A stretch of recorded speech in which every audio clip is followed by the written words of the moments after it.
பாரத பிரதமர் போலாம், வெளியுறவுத்துறை அமைச்சர் போலாம், ராணுவ மந்திரி போலாம். பிரியங்கா சோப்ரா என்ன ராணுவ மந்திரியா? வேற யாருக்கும் அக்கறை இல்லை. நீங்க கேட்கிற ஆளு யாருக்காவது அந்த அதிகாரம் இருக்குன்னா ஓட்டு எண்ணி பதில் சொல்லணும். தூங்கிட்டு முழிச்சவங்க பேசுற வார்த்தையா தான் இருக்கே தவிர இந்த அரசு விழிப்போட செயல்படும். இந்த கேள்வி கேட்டவங்க தூங்கி பண்ணா முடிச்சிருக்கலாம்.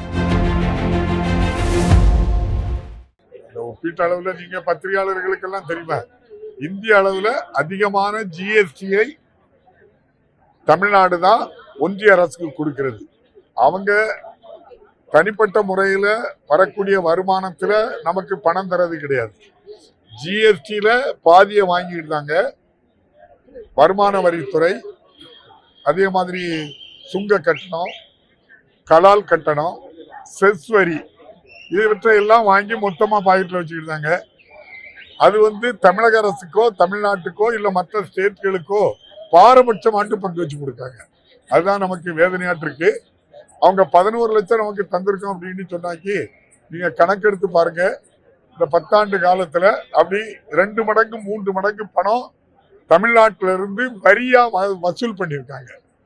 வரி வசூல் பண்ணதுல நமக்கு தர வேண்டிய பங்கை தரல. இன்னும் சமக்கர சிக்ஷா அபியானுக்குள்ள 2152 கோடி ரூபாய் தரல. புயல் வெள்ளம் போன்ற பாதிப்புகளுக்கு 37,000 கோடி ரூபாய் இன்னும் இதுவரைக்கும் தரல. அதே போல நம்ம புதிய ரயில் திட்டங்கள் தமிழ்நாட்டுக்கு தரதே கிடையாது. இப்படி பல விஷயங்கள்ல நம்மளை ஏமாற்றப்படுகிறோம். முதல்வர் மக்களிடம் செல்வாக்கை இழந்து விட்டார். 4 ஆண்டு காலம் தூங்கிவிட்டு இப்பதான் புதிய மடிக்கணினி திட்டம், புதிய ஓய்வூதிய திட்டம்னு பல்வேறு திட்டங்கள் அறிவிச்சிருக்காங்க.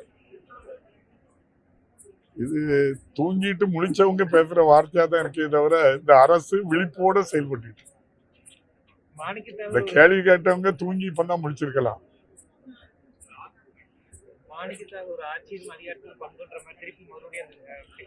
அத நம்ம காங்கிரஸ் கட்சியினுடைய அகில இந்திய தலைமையும் தமிழ்நாடு திராவிட முன்னேற்ற கழகத்தினுடைய தலைமைகள் பார்த்துக்கிட்டாங்க. நீங்க ஒன்றும் கஷ்டப்பட வேண்டியதில்லை. அவங்க பார்த்து நல்ல முடியும். வேற யாருக்கும் அக்கறை இல்லை. நீங்க கேட்கிற ஆளு யாருக்காவது அந்த அதிகாரம் இருந்துன்னா ஓகே எண்ணி பதில் சொல்லணும். அது இல்லை.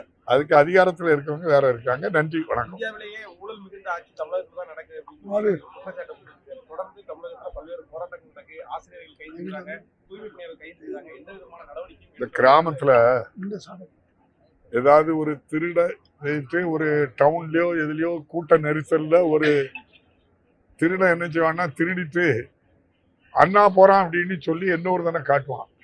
அதே போல நீங்க சொல்ற ஆளு அதைத்தான் நம்ம காட்டுறோமே தவிர தமிழ்நாட்டில் அப்படி எந்த இதுவுமே நடக்கல. நான் நீங்க சொன்னதுக்காக நானே சொல்றேன், நீங்க கேட்டதுக்காக சொல்றேன். பிரான்ஸ் நாட்டில் டசேல் கம்பெனில ரஃபேல் விமானம் வாங்க போனாங்க பாரத பிரதமர், அனில் அம்பானி, பிரியங்கா சோப்ரா 3 பேர் தான் போனாங்க. பாரத பிரதமர் போலாம், வெளியுறவுத்துறை அமைச்சர் போலாம், ராணுவ மந்திரி போலாம். பிரியங்கா சோப்ரா என்ன ராணுவ மந்திரியா? 36,000 கோடி ரூபாய் அதிகமாட்டு வாங்கினாங்க. நீங்க அதை விசாரணை கமிஷன் இருக்கு, விசாரிக்கை கேளுங்களா. இப்படி ஒண்ணு இல்ல, 16 லட்சம் கோடி ரூபாய் கார்பரேட் கம்பெனி கொடுத்திருக்கு. யார் பணம்? மக்கள் வரி பணம். எந்த விவசாயிக்கு கடன் தள்ளுபடி பண்ணிய, எந்த மாணவனுக்கு கடன் தள்ளுபடி பண்ணிய, எந்த சுய உதவி குழுவுக்கு கடன் தள்ளுபடி பண்ணிய, ஒட்டுமொத்தமா 50 கார்பரேட் முதலாளிக்கு இந்தியாவில் உள்ள அனைத்து வரியையும் வசூல் பண்ணி கொடுக்கிறவங்க ஊழலை பற்றியும் பேசக்கு அவங்களுக்கு எந்த இதுவும் கிடையாது. அவங்க நாட்டு மக்களை பற்றி ஜாதி கலவரத்தையும் மத கலவரத்தையும் உருவாக்குறது தான் அவங்களுடைய எண்ணம். அதன் அடிப்படையில் ஓட்டு கிடைக்குன்னு நம்புறாங்க. தமிழ்நாட்டில் செல்லாது. மீண்டும் மாண்புமிகு முதல்வர் மு.க. ஸ்டாலின் அவர்கள் நிச்சயமாக 2வது முறையாக முதல்வராக வரப்போகிறார். தமிழ்நாட்டில் உள்ள அனைத்து மாணவர்கள் ஜென்செட்னு சொல்லுவீங்களா, இளைஞர்கள் படிச்சு முடிச்ச உடனே வேலை வாய்ப்பும் கிடைக்கும். படிக்கிறதுக்குள்ள தேவையான உபகரணங்கள், கருவிகள், பணம் இல்லை, அதனால என் படிப்பை நிறுத்தினேங்கிறது 5 வருஷத்துல நில் ஆயிடுச்சு. அப்படி ஒரு சம்பவமே தமிழ்நாட்டில் நடக்கல. ஆகவே எல்லாரும் மகிழ்ச்சியா இருக்காங்க. இல்ல இந்த அறநிலையத்துறை அமைச்சர் போறாங்கல்ல. நன்றி. செய்திகளை உடனுக்குடன் தெரிந்து கொள்ள கீழ்க்கண்ட கேபிள் மற்றும் டிடிஎச் நெட்வொர்க்குகளில் எம்நாடு செய்தி தொலைக்காட்சியை காணுங்கள். பாதகம் செய்பவரை கண்டால் நாம் பயம் கொள்ளலாகாது பாப்பா. மோதி மிதித்து விடு பாப்பா, அவர் முகத்தில் உமிழ்ந்து விடு பாப்பா. அண்மை செய்திகளை உடனுக்குடன் தெரிந்து கொள்ள இணைந்திருங்கள் எம்நாடு தொலைக்காட்சியுடன்.